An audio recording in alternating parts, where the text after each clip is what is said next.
Në Vlorë ka nisur edhe realizimi i projektit për vendosjen e semaforëve dhe pikërisht segmenti i parë rrugor ku ka nisur puna edhe për vendosjen e këtyre të fundit është pikërisht aksi transballkanike, ndoshta një nga akset më problematike në qytet, por njëkohësisht edhe me numri më të lartë të aksidenteve rrugore. Ky projekt ka për synim rritjen e sigurisë rrugore në qytetin bregdetar të Vlorës, por gjithashtu edhe shmangjen e trafikut. Pas më shumë se 30 vitesh semaforët rikthehen në qytetin e Vlorës. Projekti ka nisur të zbatohet në disa nga akset më të rëndësishme me qëllim rritjen e sigurisë rrugore dhe uljen e numrit të aksidenteve. Në total parashikohet vendosja e rreth 40 strukturave semaforike në kryqëzime të ndryshme të qytetit, ndërsa projekti do të përfshijë 9 segmente rrugore.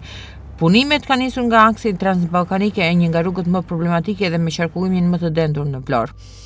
Firma e cila ka fituar të drejtën për realizimin e këtij investimi ka nisur punën për krijimin e infrastrukturës së nevojshme për vendosjen e semaforëve. Përveç transballkanike, semaforët do të vendosen dhe në rrugën Alidemi, si dhe segmentet që lidhin bulevardin me aksin transballkanike, përfshirë rrugët Kosova, Gjergj Araniti dhe Gjergj Kastrioti.